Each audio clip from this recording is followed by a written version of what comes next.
बातमीचे प्रायोजक आहेत Iqbal fashion, बेगमपेठ market, Solapur. संभाजीनगरमध्ये उद्योजक लड्डा यांच्या घरावरील दरोडा प्रकरणी मुख्य आरोपीचा एन्काउंटर करण्यात आला। रात्री वडगाव कोल्हाटी परिसरामध्ये पोलिसांनी आरोपींमध्ये चकमक झाल्यानंतर एन्काउंटर केल्याची माहिती मिळाली। सोमवारी रात्री आरोपी अमोल खोतकर पकडण्यासाठी गेल्यानंतर पोलिसांच्या अंगावर गाडी घालून पोलिसांनाच मारण्याचा प्रयत्न केला तर पोलिसांनी एन्काउंटर केला। दरम्यान 2 आठवड्यापूर्वी छत्रपती संभाजीनगर शहरातील वाळूज परिसरामध्ये उद्योजक लड्डा यांच्या घरावर मोठा दरोडा टाकण्यात आला। जवळपास 6.5 किलो सोनं, चांदी आणि रोख रक्कम लुटली होती। दरोड्यातील मुख्य आरोपी अमोल खोतकर यांचं पोलिसांनी मध्यरात्री एन्काउंटर केलं। 12:30-1च्या सुमारास खोतकरने पोलिसांवर गाडी घालून गोळीबार केला। प्रत्युत्तर पोलिसांनी त्याचा एन्काउंटर केला। या घटनेनंतर परिसरात खळबळ उडाली आहे। मात्र पोलिसांकडून अधिक माहिती देण्यास टाळाटाळ होत असल्याचं समजतंय।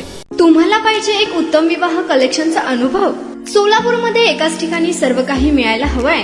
आमच्या इक्बाल फॅशन मध्ये मिळतंय तुमच्या विवाहासाठी सर्व काही। लेहंगा, साडी, मटेरियल, रेडीमेड आणि मुलांसाठी स्पेशल वेअर। प्रत्येक गोष्टीत दिली आहे खास सजावट, आकर्षक डिझाईन्स आणि दर्जा, आश्चर्यकारक डिझाईन्स आणि कस्टमायझेशन सह तुमच्या लग्नाचा दिवस खास बनवा। आणि हो, आमचं मोठं कलेक्शन तुमच्या सर्व गरजा पूर्ण करेल। आकर्षक रंग आणि स्टायलिश डिझाईन्स फक्त इक्बाल फॅशन मध्ये। इक्बाल फॅशन सोलापूरचा अग्रगण्य विवाहासाठीच्या कलेक्शनसाठी आणि तुमच्या सुंदर दिवशी आणा इक्बाल फॅशनचा स्पर्श। मग आताच भेट द्या इक्बाल फॅशनला। आमचा पत्ता बेगमपेठ मार्केट, सोलापूर।